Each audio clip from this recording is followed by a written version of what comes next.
Саламатсыздар ма оқушылар, сіздермен бірге Айнұр апай. Бүгінгі видеода 8-ші сынып геометрия пәнінің 3-ші тоқсандағы аудан тақырыбы бойынша БЖВ-ның бірінші нұсқа есептерін ұсынатын боламын.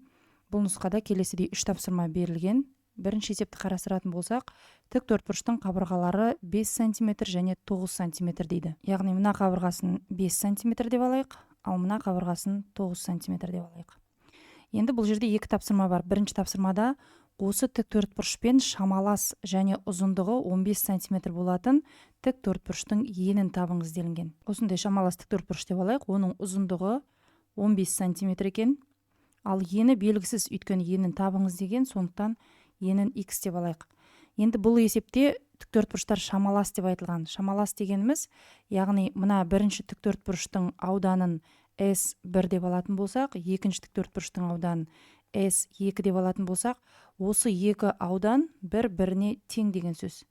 Енді бірінші тік төртбұрыштың ауданын табу үшін біз 9 см-ді көбейтеміз 5-ке, ал екінші ауданды табу үшін 15 см-ді көбейтеміз x см-ге. Сонда бізде қарапайым теңдеу шықты, яғни 15x ол тең 9-ды 5-ке көбейтсек 45. Осыдан x табу үшін 45-ті бөлеміз 15-ке, сонда x 3-ке тең болады екен. 9-ды 5-ке көбейтсек 45 болады ауданы, және 3-ті 15-ке көбейтсек те 45 болады. Шамалас болды. Келесі Б тапсырмасында тік төртбұрыштардың әрқайсының диагональдары жүргізілді дейді. Мінекей біз диагональдарды жүргізіп отырмыз. Енді бұл фигуралар тең құрамдас бола ма? Жауапты түсіндіріңіз дейді. Олай болса қарастырайық. Тең құрамдас деген біздің анықтамамыз бар. Егер фигуралар бірдей тең бөліктерге бөлінген болса, онда мұндай фигуралар тең құрамдас фигуралар деп аталады. Бірақ қараңыздар, бұл жерде бір ерекше мән беретін бірдей тең бөліктерге бөлінген болса дейді. Яғни, мысал үшін бірінші тік төртбұрыштан қандай үшбұрыштар шықса, дәл осы үшбұрыштардан келесі фигура құрастырылу керек. Ал біздің мына екі пішіндерімізге қарайық. Бірінші тік төртбұрыштың үшбұрыштарынан келесі тік төртбұрышты құрастыруға болмайды. Себебі екінші тік төртбұрышты құрастыру үшін басқаша үшбұрыштар қажет. Тең болу үшін мына үшбұрыштардың өздері де тең болу керек еді. Сонымен қатар бұл жерде тағы да бір салдар бар. Тең құрамдас фигуралардың аудандары да тең болады деп. Міне осыған байланысты біз қазір мына екі фигураны тең құрамдас деп айтып қалуымыз мүмкін. Аудандары тең болатын фигуралар өзара тең құрамдас бола бермейді. Мысал үшін айталық, тік төртбұрыштың ауданы мен шеңбердің ауданы деп алайық. Тік төртбұрыштың ауданы 45 см квадрат болатын болса, шеңбердің де ауданы 45 см квадрат болуы мүмкін. Бірақ біз мына тік төртбұрыштың бөліктерінен шеңберді құрастыра алмаймыз ғой.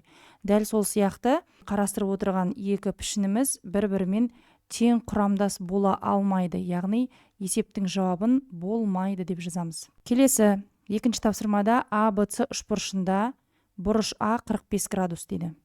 Бірінші үшбұрышымызды салып алайық. Есептің берілуі бойынша ABC үшбұрышында А бұрышы 45 градус делінген. Және BH биіктігі, міне мынада Б-дан H биіктік түсірілген. AC қабырғасын AH және HC, мына жерде С болу керек балалар. HC кесіндісіне бөледі. Олар 4 см және 9 см дейді. Яғни мына жер 4 см екен, ал мына HC 9 см. ABC үшбұрышының ауданын табыңыз делінген. Бірінші үшбұрыш А, Б, H-ты қарастыратын болсақ, бұл бізде тікбұрышты үшбұрыш, өйткені BH деген биіктік, және үшбұрыштардың ішкі бұрыштарының ережесіне сәйкес, мына А бұрышымыз 45 градус, мынау 90 градус, онда мына Б бұрышы да 45 градус болады екен. Табандағы екі бұрышы 45 градус, яғни бұл тең бүйірлі, сонда AH пен BH бұл бүйір қабырғалары болады, және сонда BH ол да 4 сантиметрге тең. Яғни бұл жерде жазамыз. Бұрыш BAH ол тең бұрыш ABH-қа, және ол екеуі де 45 градусқа тең. Сол себепті AH қабырғасы ол тең BH қабырғасына, және екеуі де 4 сантиметрге тең. Осы үшбұрышта екі катеті белгілі болды. Олай болса осы үшбұрыштың ауданын тауып алуға болады. S1 деп жазайық. Ол дегеніміз S, A, B, H деген үшбұрыштың ауданын табу үшін біз A, H қабырғасын, яғни бір катетін көбейтеміз. h b қабырғасына, екінші катетіне, және оны 2-ке бөлеміз. AH дегеніміз 4, BH дегеніміз 4, оны 2-ке бөлеміз. 4 4-ке бөлсек 16, 16-ны 2-ке бөлсек 8 сантиметр квадрат болады екен. Енді келесі үшбұрыш BH сыны қарастырайық. Бұл үшбұрыштың катеттері белгілі, яғни BH 4 сантиметрге тең, және HC 9 сантиметрге тең.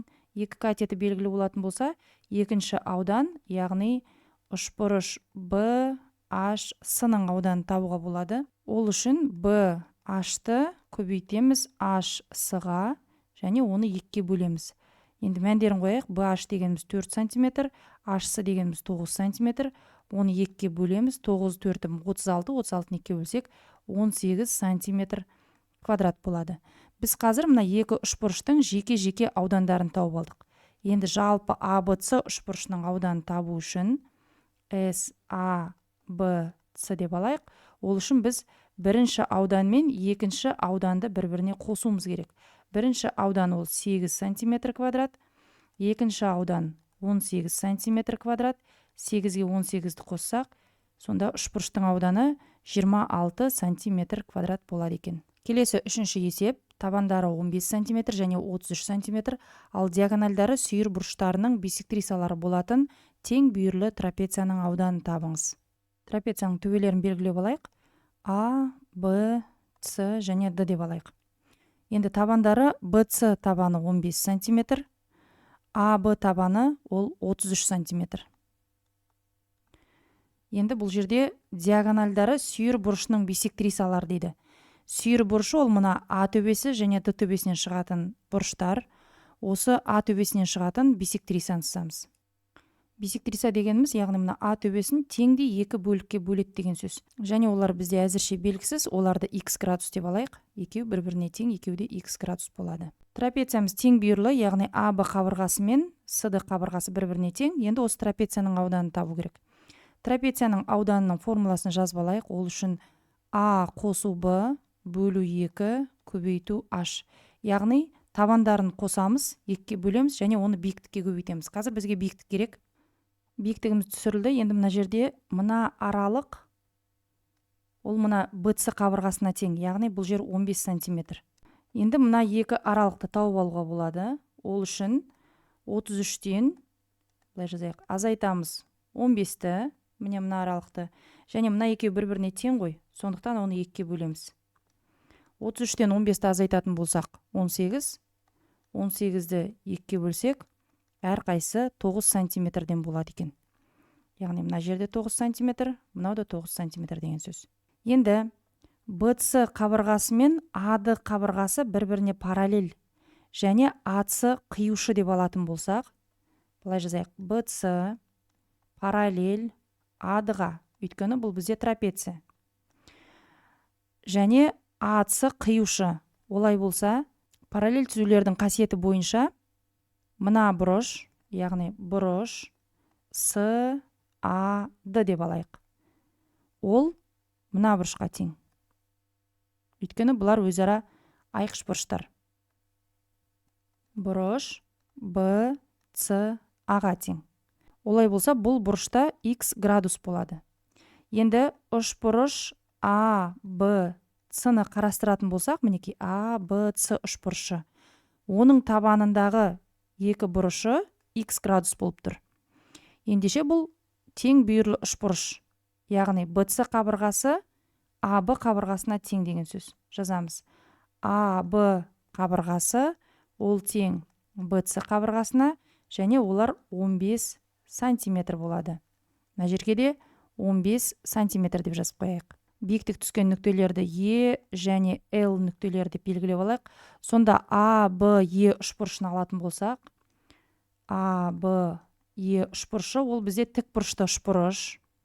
Гипотенуза AB белгілі 15 сантиметр. Бір катетіміз, яғни AE катеті, ол да белгілі 9 сантиметр. Енді бізге екінші катет BE-ні табу керек.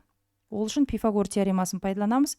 Пифагор теоремасы бойынша катеттердің, яғни AE-нің квадраты мен BE-нің квадратының қосындысы гипотенузаның квадратын береді, яғни а б-ның квадраты. Бізге қазір б-ні табу керек, яғни б-ның квадраты ол тең а б-ның квадраты азайту а-ның квадраты болады.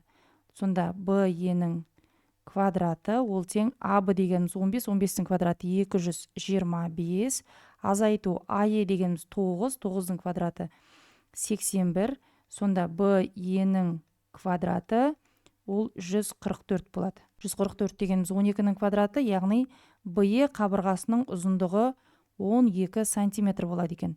Б-е дегеніміз ол біздің биіктік еді. Биіктік табылды. Олай болса, енді трапецияның ауданы табуға болады. С, А, Б, С, Д трапециясын табу үшін БЦ қабырғасына қосамыз А-ды екінші табанын, және оны 2-ге бөлеміз де көбейтеміз биіктік Б-еге. Қабырғалар бойынша жазып жатырмын дәл мына формуланы. БЦ дегеніміз ол 15 сантиметр, А-ды дегеніміз 33 сантиметр, оны 2-ге бөлеміз және көбейтеміз Б-е қабырғасы 12 сантиметрге. 33-ке 15-ті қосатын болсақ 48, оны 2-ге бөлеміз, көбейтеміз 12-ге, 48 2-ге бөлсек 24, 24-ті 12-ге көбейтеміз. Сонда трапецияның ауданы 288 сантиметр квадрат болады екен. Балалар, осымен бүгінгі қарастыратын есептеріміз аяқталды. Есептердің шығарылу жолы түсінікті деген ойдамын. Олай болса, осы видеоға лайк басып, каналға тіркеліп, және қоңыраушаны басуды ұмытпаңыздар. Сонымен қатар, бұл видеоны достарыңызға да жіберіңіздер. Ал мен сіздермен келесі видеоға дейін қоштасамын. Сау саламатта болыңыздар. Сіздермен бірге болған Айнұр апай, оңай математика каналы.